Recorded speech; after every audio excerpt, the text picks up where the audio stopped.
With it, man, like this go-go stuff, like for real, like it's crazy how I ended up in go-go because I was trying to play football. And so in 11th grade, I was going to try out. I decided to go play football, neighborhood football. We used to play different neighborhoods, but I'm talking about like fully suited.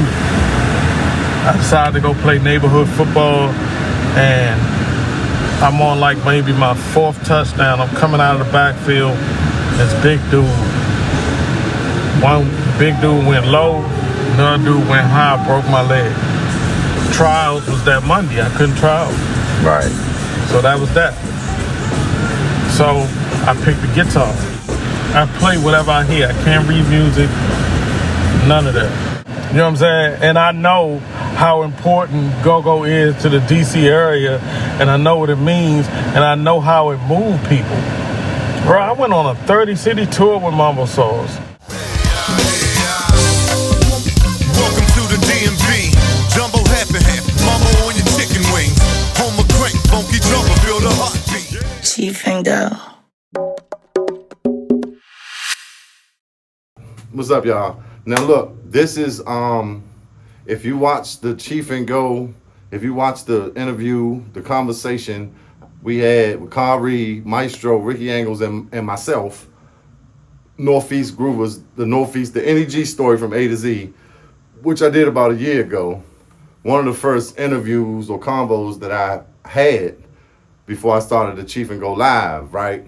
So that convo came mostly from a conversation that we all had at Khari's house in Atlanta after a show that we had, or, you know, we was all down there doing shows. And I came back up and met Khari at Five Sisters because it was a couple points in that we didn't cover, a couple people and things that I was thinking about that we didn't cover in the interview. So I came and sat outside Five Sisters after a Northeast show, and this footage right here, this interview right here is just me and Khari. And so I went just to get a couple of things that I missed, and then we end up having a 45-minute or so conversation. So I just wanted to give y'all a preface and introduce this video.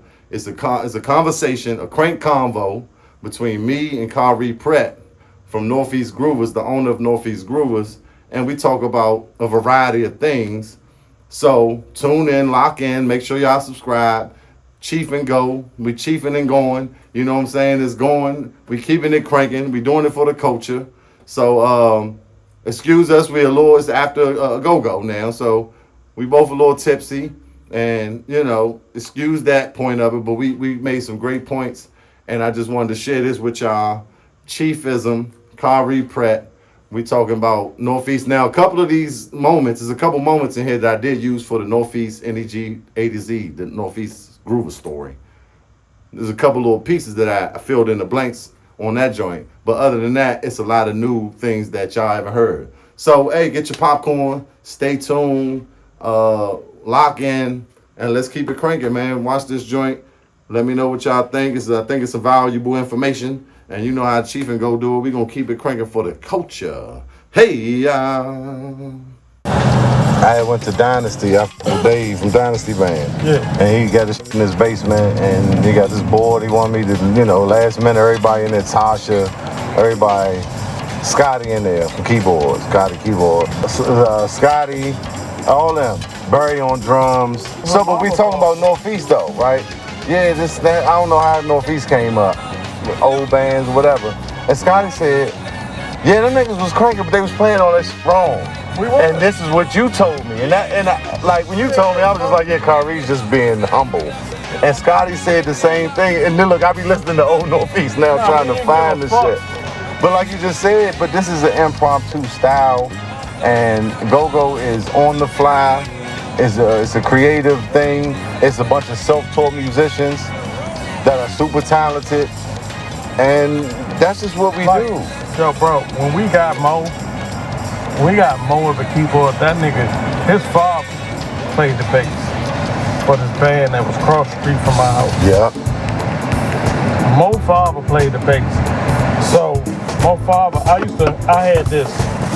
My mother used to love Prince. You recording this shit? Yeah. Fucking recording. My mother used to love Prince, Purple Rain, right? So, I used to always hear Purple Rain. And my favorite part of the movie was when that nigga got that when he got that white guitar, right? Whoa. So I always wanted this pearl white bass guitar. Cause I was like, that's it. I was like, that joint right there is fire. So my brother was the drummer at Briggs Music. Oh, Landover Mall. Briggs Music for that orchestra band. He was the drummer, right? For that band. They band was playing like little, what was the clubhouse, playhouse joint in Chevrolet, right? Public playhouse. Chinese dude on keyboards that was ridiculous. That was the first time I ever seen a dude have 6 keyboards and play every last one of them joints. He played the Star Wars joint. I'm talking about like he up here like he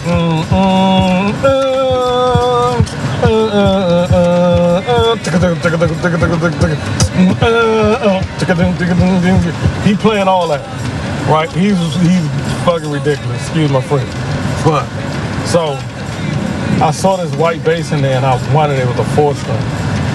So I got this 4-string bass and I'm playing it, but I'm not playing it for no band. I just wanted it. Like, and my father, this one we was just getting things together because my father got me a bass Right. early on. And Pardon the brief interruption.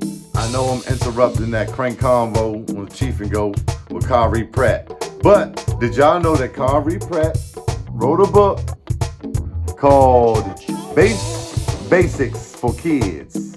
Learn, Play, and Rock Out. Right? Northeast Groover's own Mr. Khari Pratt has written a book to help your kids to learn the fundamental attributes of the bass as far as tuning, the notes, what the bass represents, you know, all the things that a kid would need to know to inspire them to maybe go to and play the bass. Khari did that, y'all. The legendary Khari, founder of Northeast Groovers, dynamite bass player. Y'all need to go check that out on Amazon, okay? That thing is on Amazon, and if you click the link I got right here, then your boy Chiefism Go-Go Loops will also get a slight commission for just sharing this with you. But definitely you gotta go support that from Khari Pratt. Bass Basics for Kids. Learn, Play, and Rock Out. I'm so proud of that guy. Look at us, y'all. We're gonna keep it cranking because if the kids don't pick up instruments and play them and keep it cranking and keep this culture going, then the culture dies. So y'all definitely go support that. If you got a kid in the house, a young kid, get that for them. And you know, take that phone, take that iPad or that, you know what I'm saying? Take the laptop and all the digital stuff from them and give them this book written by Khari Pratt. You know what I mean? Basics for Kids. Learn, Play, and Rock Out. Because it could inspire them to be the next Khari Pratt, the next Funky Ned, you know, the next Sugar Bear. You hear me? Because this is how we going to keep the culture going. So, back to your regularly scheduled crank combo. I didn't want to play, but I wanted to play drums. So I knew I played drums. I didn't start on the bass. I knew I played the drums because my brother played the drums. So And your father played guitar, my father played guitar, bass, all that. All that, yeah. Everything except for percussion. Right. So he brought my brother a drum set, brought me a bass guitar. I ain't touched that shit. I wanted to play drums. Drums was fun. Bass was like, nah, I'm just up here, boom, boom, boom, boom. Strings cut my fingers. Right. I don't want to do this. So from there, it was at some point in elementary school, like junior high school, where we did this little talent show. It was all the dudes from my neighborhood. Like, these dudes couldn't play. It was just dudes from the neighborhood. Was what it was. Playing, had these little sounds, all this stuff. Matter of fact, the dude Winky Wright, the boxer, Yeah. he's in the band. He's in the goddamn band. He couldn't play nothing. He's sorry as shit. But, you know what I'm saying? Like, we just had all the neighborhood dudes. Yeah. You know what I'm saying? And so then, It was cool to be in the band and play instruments as opposed to now everybody want to be a rapper and all that shit. Yeah. We were looking up to the band. yeah, so after the talent show, I put the little band together, all my neighborhood dudes. So So the band across the street from me, they was called Cummins Electric Sounds. That dude had a son that played the keyboard. He said played the keyboard. And he had a nephew that played the guitar. That's Leilani that be handling I Know His Groove Space. Right? Both of these dudes was sorry as hell. Right? Like Mo ain't know nothing. Mo knew like one song on the keyboard. Leilani was like not even average on the guitar. Yeah, so but we was like hell with it. Like we got him in there. He was practicing in my basement. Then I don't know how. Like I'm gonna be honest with you. Like Tom, my congo player, my cousin. He brought a lot of dudes into this band. Like I think he might have been responsible for Kurt, who brought Chris. He might have been responsible. I know he was responsible for Hug, and he might have been responsible for Joe Dye. I don't really remember, but like Tom was always bringing dudes. Recruit. Yeah, he was a recruiter. You know what I'm saying? He got the gift of gab, so he was always bringing dudes. And so when he brought Hug in there, yeah, Hug came in there straight out of Southeast. You know, we some Northeast dudes. He got this triple fat goose on. He got no goddamn lenses in his glasses. And I was like, who the is this dude? But when it came time to sing his parts, out of the other singers, him, he was like this, sing, sing, sing. And my mother was on it. My mother was like, yeah, him. All right, cool, we got him. So that, you know what I'm saying? Like, that's just like a quick fast forward. Like, yeah. Like Mo just got good, Mo self-taught.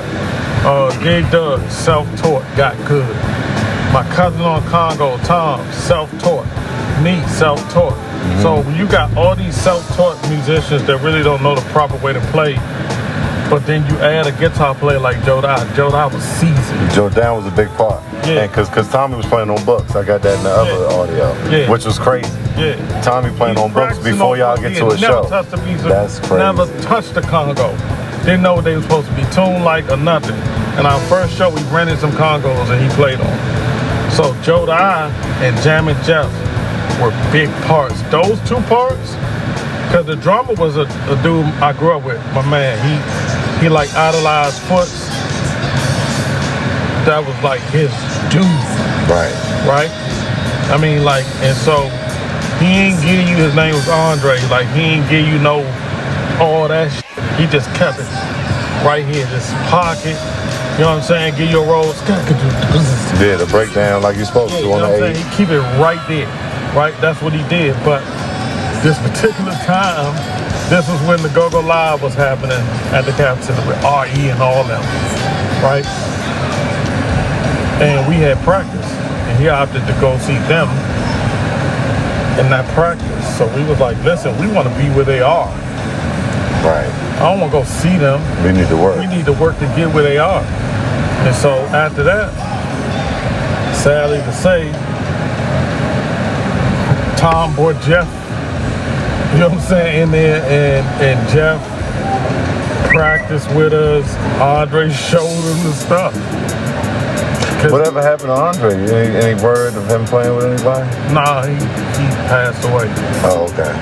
He passed away when we, like later on, I lost touch with him for a minute, and then he passed away like when we was like down in the Metro Club era, from some wild shit. But Jeff had some Fairmont Heights marching band experience. Yeah, so I don't even know how we ended up with Jeff. Jeff knew Poochie. Yeah. Poochie used to train Jeff. You know what I'm saying? And I think Tom knew Poochie, and Poochie was like, yeah, I got this youngin'. You know what I'm saying? That dude, you know, that be cranking. And so that's where we got him from. And so he come into practice down in the flooded basement and get the I mean, he got the whole drum set moving and shit. Yeah. Like, you know what I'm saying? He kicking the hell out of this drum set. Yeah. Right? In the water, this jump just scooting across the floor, like, you know, so then Joe Dye's down there. Joe Dye's like, listen, that's when Joe Dye told me and Mo, he said, listen, You don't have to be able to, because we couldn't solo, we couldn't do nothing. He was like, you don't have to be solo. He said, just make the shit you do count. That's what Funky Nate used to tell us. He Then make that one note, whatever you're doing, make it count. It's like make somebody turn around. It's like, God damn. I don't care what it is. So fast forward to a couple of years later, we got Van Damme. And if you single out Joe Die Part, it's stupid as hell. Boom, boom, boom. Boom, boom, boom, boom. Boom, boom, boom. Boom, boom, boom, boom. But when you add the boom, boom, boom, and it's in between there, it's like, God damn. But it cut. Yeah. It cut through the PA. Man, hey, bro. Right frequency. Roy used to teach us. Roy used to tell us about the frequency. Yeah. Yeah, you can't cloud it up. It's you got the highs and low. You got to know what count, what matters. Simplicity is drawn on. Brilliance is drawn on simplicity. Yeah. Less you got is more. Everybody in there trying to shine, and sometimes you gotta take that. All right, I'm just gonna get right here in this cut. Right. Like so, when you think about songs like "Welcome to DC," "Welcome to DC," listen to what I'm doing on that. Yeah. I'm not playing no hella bass line.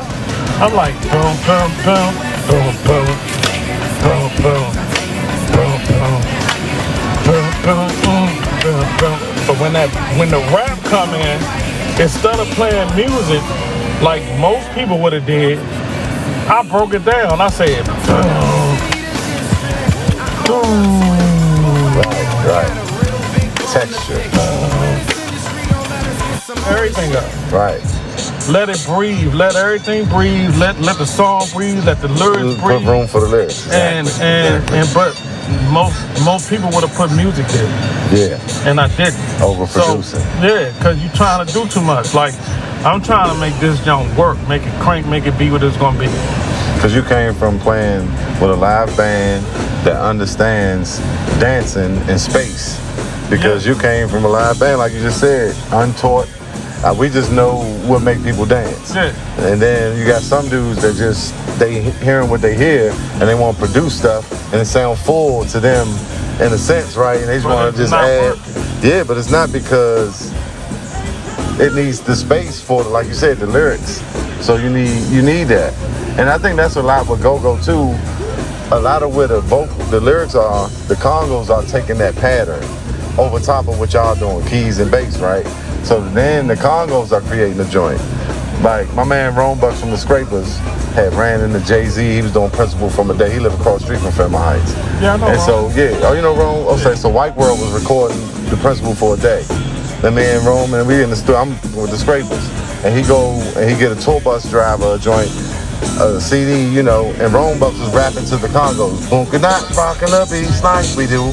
Boom-ka-dot, dun-da-dot, like you do, right? And so about a month later, Jay-Z come out with, y'all know, this flow is loco, it's Young D and the R.O.V. And the homies get that, you know what I'm saying? So everything you saying is real, right? Like I try to tell people, like when I hear people be like, man, I don't like that go-go shit, I be like, well, do you like Jill Scott? Jill Scott's first song, straight go-go. Yeah. Crazy in Love, go-go. Beyonce. You know what I'm saying? Like, what's the junk?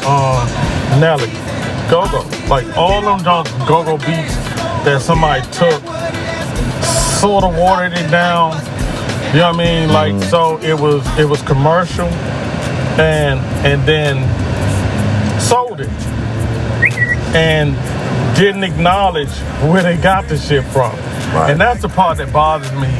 Like, cause it's a lot of artists, it's a lot of genres that take from go-go and don't acknowledge where they got it from.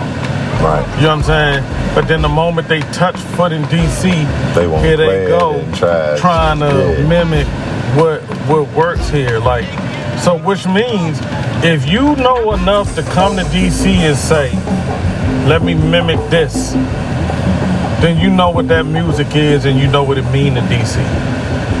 So then that means you just kind of funny with your you just didn't take the time. You just carried it basically. You carried. You just didn't acknowledge that.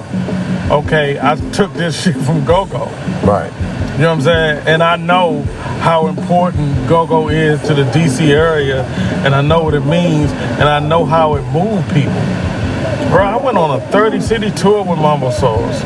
Like, I'm talking about New Mexico, San Francisco,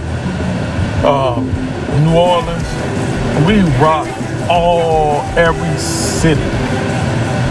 It wasn't a city that wasn't packed. It wasn't a city that wasn't moving. You know what I'm saying? So, like, this go-go stuff, like, people can say what they want. It's no way you can be in a real go-go and not move. It's impossible. It's undeniable. It's infectious. It's gonna get you. Yeah, that's crazy. Like, I met this chick in Texas, and she was playing with like a cover band. I'm down there for All-Star. She was like Latin chick. She playing Tobias. I'm like, oh, the stage was in like the corner of the building, so I had to go to one side to end to try to get in touch with her, right? And in the group with you, Michelle. As I came over the stage, the lead singer from the band just looked crazy, white dude, whatever. He trying, don't get off my stage, and the show over. We almost fought and all that, and so I had to get in touch with her. I went all the way across the stage and caught her at the other side. She going in the elevator, and I'm telling her like, yeah, I'm thinking like I'm about to bring you up here with Backyard Northeast. Cause like at the end of the show, they put her on front of the stage with glamorous light, turn the lights off. She had to light up sticks, like she was a percussionist. And I'm like, I'm gonna bring you up, with Backyard Northeast and got you playing the timbali. That shit'd be crazy. Yeah, I'm from DC, go-go music, boo, boo, boo. She was like, yeah, John Blackwell, Prince drummer, told me go-go from Detroit. And at that moment, though, listen though, I'm looking at her like, what the f you talking about, go-go? But if you go back, in the late 60s and early 70s, they had shit called the go-go. Like, before it was go-go music, Chuck Brown and it was a top 40 band, they started switching it over, and that was just the go-go. So Smokey Robinson got a song called The Go-Go. Right. Going to the go-go, right? Yeah. And so I think that's what he was talking about. This all hit me later, just studying, right? Yeah, just going to the go-go. Like strippers are go-go dancers, right? But we know our culture, what we do is different. But just saying, even that was an impact of it. And so lately, I be listening to XM radio, and I be listening to XM, and the Jackson 5 will come in, right? So they got this joint where they break it down, they're like, shake it up, and they be riding the ride cymbal, and it sound like a cowbell. And it's a Jackson 5 joint. I'm gonna send you that joint. Okay. And so that just take me back to what he was saying, just being outside, like, no, that started in Detroit, just, being pure in the roots, what he's saying.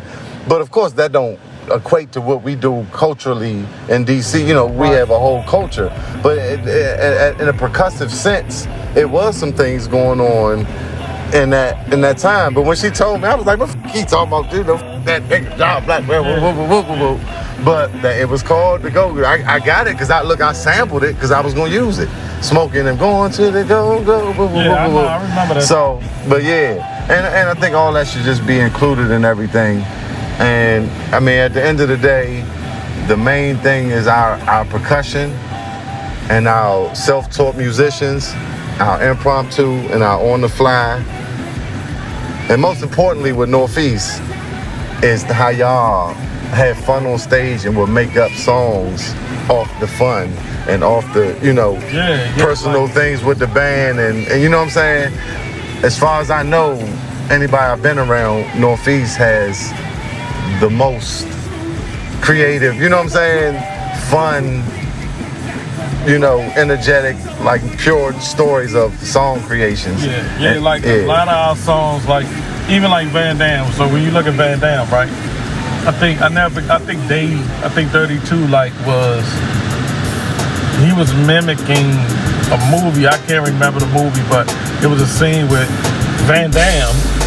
Bloodsport or one of them. Yeah, he was in there drunk and he was doing this dance. So when people see the dance that we do on stage, that's what rapper was calling. Rapper was calling the dance Van Damme, not the song. Oh. You know what I'm saying? He was calling the dance Van Dam. He was like, Van Dam. So that's when they'd do the dance. Right. All the music was a result of the dance. Right. So what did the- ST period mean? Now, ST Period was St. Ives Crew. Because that's what we was drinking at that time. Yeah. Oh, because that's what they was drinking. Right. In the club. But it was just hot at that time. Yeah, so it was like ST Period. So all of that, everything, like even when you go to like Generation X, that was wrestling. That's when rapping was well, rapper was basically Ultimate Warrior. He was tying the shit around his arms and shit. You don't know. You gotta ask somebody. Listen to the old WWE wrestling shit. That's where all of that shit came from. So, which brings us to how we incorporate the audience to make them important with crowd participation, but even further, they part of songs. And that's the important part too. You know what I'm saying? I don't know that some of them know. Right. I don't know that some of the people know they're part of songs, but like, you know what I'm saying? Like the Doodle Again in particular. Oh my God. You already know. I won't. It's Doodle Again. So I won't say how that happened. That's the only story I know firsthand. When I learned that story, I said, wow. Yeah, so things like that were like the result of what we experienced. You know what I'm saying? Like that's how you do music though. Yeah. Like that's really how you do. Like that's what it's about. Like a good comedian, right? Mm-hmm. A good comedian pull some life. Is pulling from his life experiences. You know what I'm saying? Now, when you're a great comedian, you're able to still be great even though your life experience has changed. You know what I'm saying? Right. But for the most part, like early on, you pulling from life. Mm-hmm. So our music, all we did back then was party, girls. I ain't gonna say, party, girls. You know what I mean? And drink. Yeah. Fun. So that's what our songs were. Yeah. Take It Off, Booty Call. Like all of this was everything was what we did. Yeah. But like I said, some of the songs were more funny as to how they came up, like the Van Dam and the Doodle Again, like that. Yeah, and if you know, you know. And that even made it more special. Yeah. But man, definitely amazing story. And just behind the scenes knowing what made Northeast, man.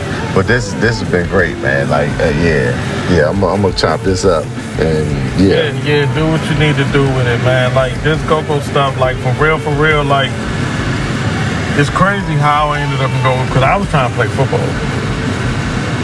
People don't know that, like I played running back, and I was nice at running back. Halfback or fullback? Running back, halfback. You went to Woodson, right? AC Woodson. Yeah. And so I didn't even get to play at Woodson. Cause again, people don't know. Like, so I went from Smothers Elementary to Kelly Miller Junior High. I didn't graduate from Kelly Miller Junior High, cause Kelly Miller went from 7th, 8th, 9th grade. I went straight to high school in the 9th grade at Woodson.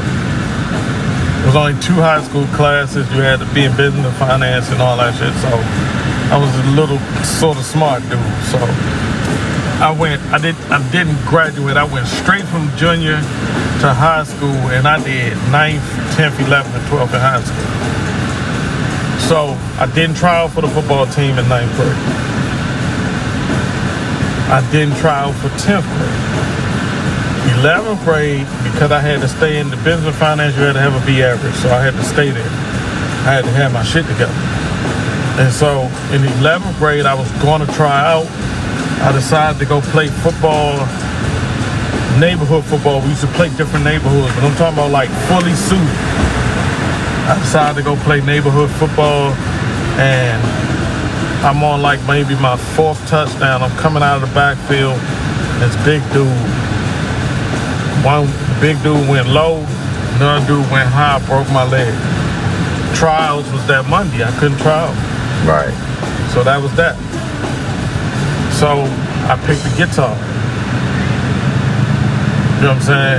I picked the guitar up. So, and that's when the maestros and all of these people, the Kurt and the rapper and all these people came about, because I started, like I said, like I was like, well, shit, I can't play football.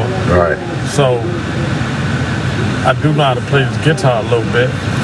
And you had the basement. Yeah. Even though it was water. That's just like my. It's the same. Yeah. I was gonna play basketball. I ain't get hurt, but that's the same thing. It was just like, look, I'm gonna do this. That's crazy. And they broke my shit. Yeah. I ended up getting on the swim team later. You know what I'm saying? Was a lifeguard for a few years and all that stuff, but none of that replaced it. Like, cause football was my first love. Yeah. Music was like, all right, well, since I can't do this, I'm gonna do this. Boo. Which is why I don't, like, I've never practiced. I never knew how to practice. Like, people don't understand when you playing music, bro, like, certain things you have to know how to do. Like, great musicians, them motherfuckers, they practice a certain way, they just get in there. Yeah. Every time I try to practice, it just goes bad. Yeah. So I don't. Yeah. So if you send me like Joy would send me like 20 songs, 15 songs, be like, yeah, we playing this Friday. I learned all that. You know what I'm saying? I play whatever I hear. I can't read music. None of that. So you say you do learn it when they send it? Yeah, when they send it, you don't go through it. Yeah, no, I get it. You get enough to do it. No, I learned it. I learned the song. Right. The way I learn my songs is, I learn all the parts. Like, I learn the hook. Everything the regular way. But I learn the lyrics. So I know where everything goes. Right, yeah. Me too. Because if I don't learn the lyrics, it's just music. Right. So I gotta learn the lyrics. I gotta know where, like, when she say that go here. Because I can't read music. Yeah. I'll never forget, we did an open mic one day, man. This girl got up there to do, and she came in there with this sheet music and shit. Whoa. And I'm like, everybody looking at me, and I'm like, just do it again. Just play. And so we start playing. They start playing her stuff, and she's up there playing. Man, second turnaround, I'm like, in there, right? Nobody knows how I'm doing this. Nobody cares. I'm in it. Right. Right? All right, boom, I got this shit. Let's go. Nothing. And we play the song, we kill this shit. The same thing happened to me in Florida. Random band, there's a rock band. They up there rocking out. And this lady is like, I'm gonna get you on stage, because she saw my chain. I'm gonna get you on train. I've been drinking all day. Drinking. She not even calling me Khari. She was like, listen, your name is Steve. I can't remember Khari. Hey Steve, if you could just come on up here with these guys. So when she was like, look at them. She's asking my wife. She like, look at him. He's over there fucking asleep. I'm about to put my life on the line and get him on stage. This is what she's saying to my wife. My wife give her this, he good. Cause I'm asleep. I'm out. I'm nice. We've been drinking all evening. Yeah. With some random people. And she goes upstairs. She goes up to the stage and she tells this band, is my dying wish to play with them or whatever the hell she told. Right? So they're calling Steve up to the stage and I am sitting there. I'm sitting there because I'm not Steve. And so everybody looking at me like, hey, Steve, go. You're Steve. I said, okay. Get up there, right? It's a rock band. Not go-go, not R&B, not hip-hop, rock. Bro. After the first turnaround, I am in this shit. Yeah, similar energy. Like, I'm in it, right? And I'm going in, right? Now the crowd is like, Steve, they're yelling my name. They got their hands in the air I'm killing this shit. Right? And so after we finished playing, I stroll on out of there like, yeah, they got me f***ed up. Like, they thought they was good because I was asleep. They thought they was getting ready to get some, and they got what they got. Right. They like, yo, you get ready to leave? I'm like, yeah. They was like, man, we want your autograph. Like, we love you, dude. Like, yeah, like, they go like, yeah. So it was that type of thing though. So like, that's what I grew up in. I grew up in the impromptu music. Yeah. So if you say, Khari, we're gonna need you to do a solo, I might freeze up. But if you just call me, I'm gonna murder that shit. You shine best without the premeditation. Don't tell me ahead That's of time. me too. Just let me do me. That might be some sad shit too, but I mean it's definitely some go-go shit. But I feel you on that. When I had to play with Back, go down there. You ain't gonna call him? No, don't tell Coop, you know. So I gotta go get on stage. Coop don't know, Genghis don't know. When I play with Prop, Benny and them, same thing. Well, we had a little practice, me, Funk and Roy, but it couldn't cover a whole Essence catalog, you know what I'm saying, catalog. But if I would have thought about that shit, I would have f***ed up. So I think that's what makes us great though, the people in go-go who are, you know, I mean, not singling nobody out, but I think that's part of what makes us and what we do special because, nigga, it's now, nigga. What you say, huh? Come on, like you said, half asleep, half drunk. We would ride out of town. I would get out. I'd be like, y'all don't know how I'm gonna do this. Yeah. We get out that van at Virginia State or whatever college, you know what I'm saying? And you get that energy, and then whatever it is. So that's I think that's definitely what makes it special, man. But this has been great, man. Khari Pratt. Goddamn. Miss Pratt's son. And I ain't meet this nigga till I went to Atlanta. I mean, I came to a show somewhere, Howard or something. And I grew up on Northeast. Wow. So, I was going to the Uniques. Like, Mom, give me $12 on Thursday. I got to go up here. And I was watching Sunshine and Juicy and Jeff. After like a couple weeks, Jeff would start looking at me and like give me the salute. Like, I see you young nigga watching every week with 2-5 in this joint punishing niggas. Okay. And Cool, but before 46 Smoke Guns was me. So it was Cool, Rob, and Ricky. We was just there. Rob and Ricky was best friends. So they had a little 49th door, little Hadsville, Riverdale, Evanston crew. And we in the front. And I just remember them niggas was mopping niggas up at out there. And I'm not dancing or nothing. I'm 16 looking at Sunshine and Juicy and Jam and Jeff. So saying all that to say, that's what helped me watching what Northeast did. But, coming from that, like, if it wasn't for no Jam and Jeff, it wouldn't be no me. Then I hang with the Scrapers and Rome Bucks and them. Right. And that's their man. Yeah. And WAP and all, it's a small city, so everything connected. All the way playing with Benny, and finding out later that Benny and Derek, and you know what I'm saying? And Benny said, that nigga Funk Chief, man, Chuck gonna call you. The same trajectory that Quick took. Because I stopped playing, I wanted to produce, and I was doing soap or whatever, but he said, Chuck gonna call you in a minute. Then Quick kind of came in, which is crazy. Quick ain't stopped playing drums in '98. Quick was a keyboard player. So back to our talent. Yeah. Look at Quick now. And I don't even know if people really remember like some of the shows where we switch instruments. No, if you just switch instruments. That's the shit right there. You know what I'm saying? That's what we always wanted to do, switch instruments. We would switch instruments and really be like good. Because Chris knew how to play the congos. I knew how to play the drums. Yeah. So you ain't gonna lose nothing if you put me and Chris back there. Right. I'm not Stomp and he not Smoke or Mickey or some shit, but we know what it is back there. I do remember, Smoke used to do the 2 to the head. Yeah, and then Smoke Chris would get on the congos, right. And then I do remember Rock and Rob being able to damn near do anything like T-Bar. Rock and Rob is like, he like that tool in your garage that you can use for damn near everything. Like, you know what I'm saying? I don't think people know how long Rob was with us. Yeah. Like Rob go all the way back to the Metro Club days. I do. You know what I'm saying? Like, he just beat it. Yeah. You know what I'm saying? Because we was some silly youngsters. Like we was doing what we was doing. So people get a little drunk. Like Rob had to step in, fill in Doug, middle of the show, fill in for Doug, fill in for Smoke. Yeah. Smoke might be off on the mic. You know what I'm saying? Smoke might be off doing what he's doing. Like, so Rob was just there. Yeah. You know what I'm saying? Like, and it's funny because the people that stepped in, like the keyboard Chris. Yeah. Keyboard Chris, though, that dude, like, when you say comparable to an 88, man, like Keyboard Chris is that dude. Yeah. When you say Stomp is comparable to a Jam and Jazz, like Stomp first show, that nigga didn't even practice with us. Yeah. Him and Chris just knew our shit.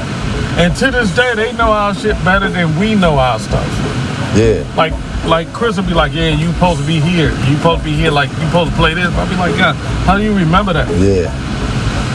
You know, so... That's how it was with Funk when I played with Prop, because Roy was our producer, and Funk would come over and tell Roy, and Roy went to school, and Funk would be like, no, niggas, this, I don't, this nigga hear this shit. Yeah. But that make a lot of sense too. And I'm trying to remember when me and Stomp even met. Like I said, because I was coming up under Jeff. But I just remember we would ride together, and that's all he would just play Northeast. He was ridiculous. Like, we was just like, because we had a couple of drummers in between Jeff and Stomp. Trig. Yeah, Trig. You know what I'm saying? I remember we played out Virginia Union or Virginia State or something like that with Trig. And, you know, I mean, Trig had a different style. It wasn't Jam and Jeff, it wasn't Stomp. It was like, it was solid though. Yeah. You know what I mean? But it just wasn't what we needed. Yeah. So he wasn't a bad drummer, it just wasn't what we needed. Yeah, Stomp fit the mold. Yeah. That like we saying, he knew the assignment. Yeah. Laurel became Stomp Dog in that moment. He knew the goddamn assignment. He knew the assignment. Him, Keyboard Chris, they knew. They stepped right in and did what the people that was there before them did. Same thing with Smoke when he stepped in for Guns. Tommy Guns, my cuz, Tom. Yeah. Like, these dudes stepped in and was just like, yeah, I know it, I got it. And it's just like, damn, now they just all household names. But one thing I can say like about Rapper is, it's crazy because Rapper don't play no guitars. He don't play no keyboards. He play congos, he know percussion, right? He can't play the drums. He not play congos. But up there on that microphone, like producers hear shit. Yeah. You know what I'm saying?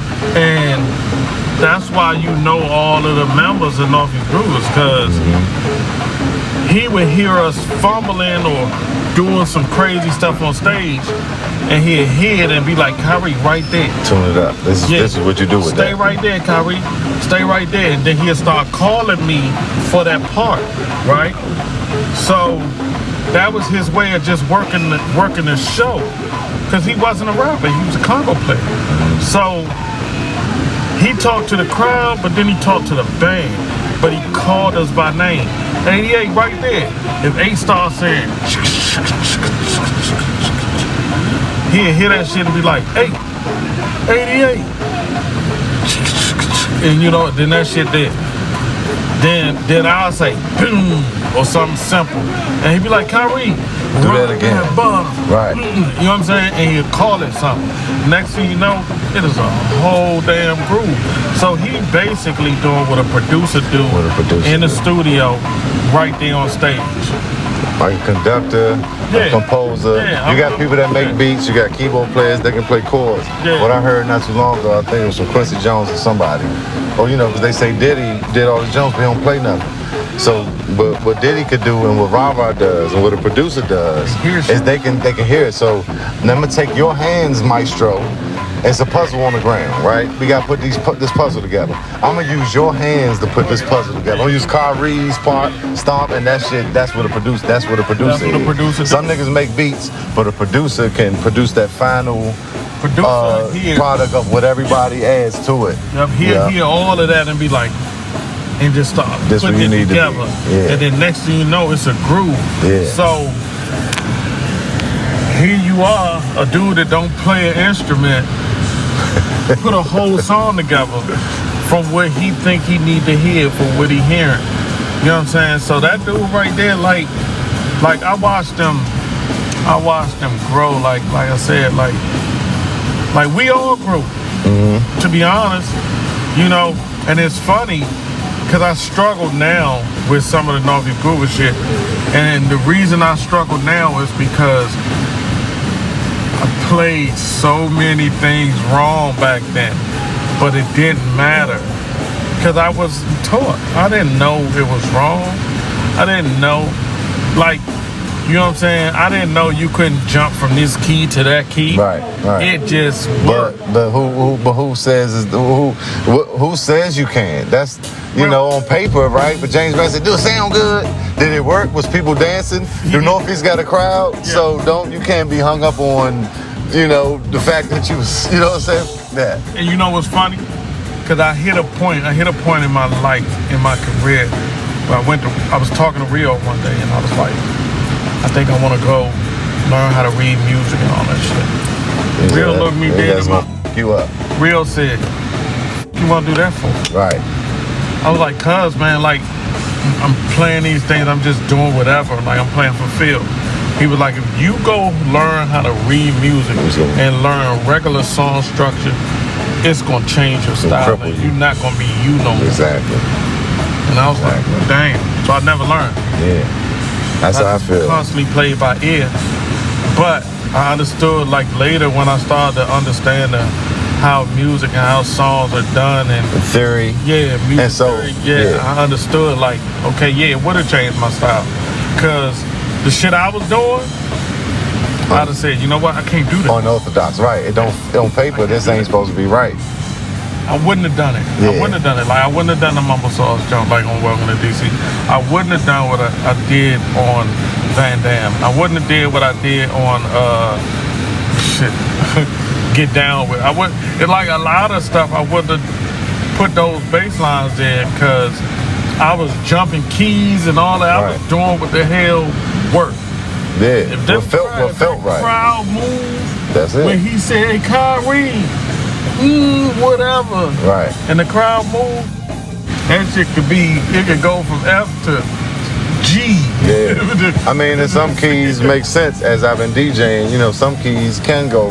You got joints that's close to the.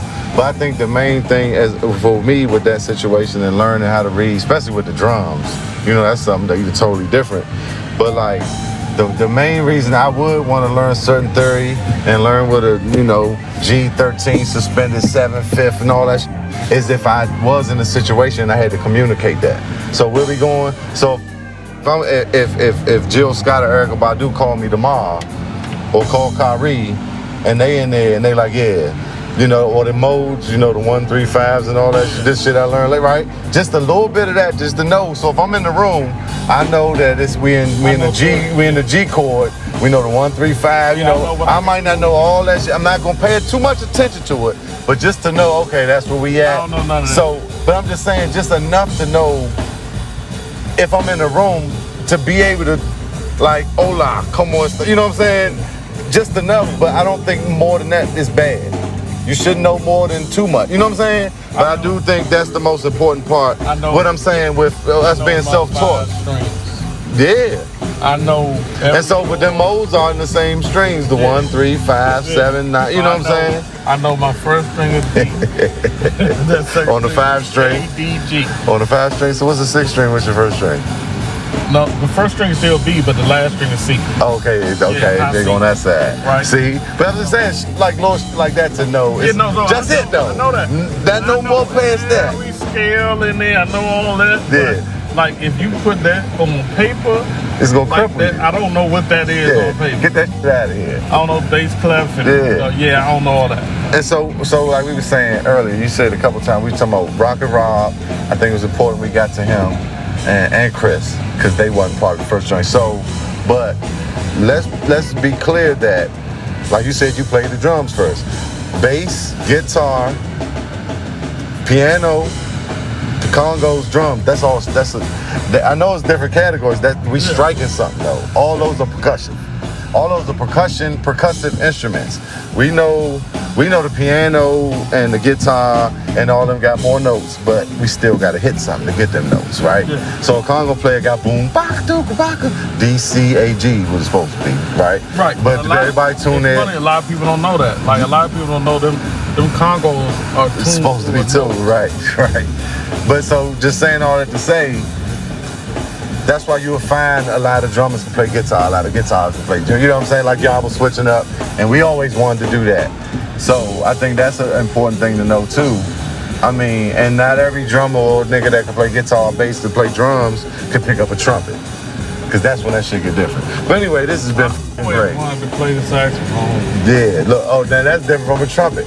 Even those two, right? Even that you got to read and you got, you know, all that shit. Yeah, and Mo Farber went from the bass to the saxophone. Like, he the one got me, he the one sold me. Mo Farber was like, when I saw his 5-string bass, I was like, what the fuck is that? Yeah. Like, never seen one. And he's playing that down, I was like, I'm looking at it because he hitting these low notes that I can't hit on. Yeah, where did that come from? Like, you all the way up here. Yeah, I can't hit. I'm here at the top of the neck, and I can't hit that. And I'm looking, I'm like, that's a 5-string. But the original 5 strings, they just put 5 strings on a 4-string neck, so the strings were real close together. Okay. And it's crazy because I literally still have the 5-string Ibanez bass that I got from Mo Farber back in the 80s in my basement. Still works, still sounds great. Damn. My original first 5-string bass I still have. I was watching something from Johnson Brothers, whoever, what's the Motown mix, Jones, Johnson Brothers. Yeah. One of them, they said, I've never changed these strings. I was like, wow. He said, nigga, these the same strings you hear on. No. Doop, doop, doop, doop. I was like, wow. Because like people change their strings, and it does give you like, when you change them, it does give you that Brighter, cleaner. that bright, clean sound. But I learned later in my life that you can just take them off and boil them.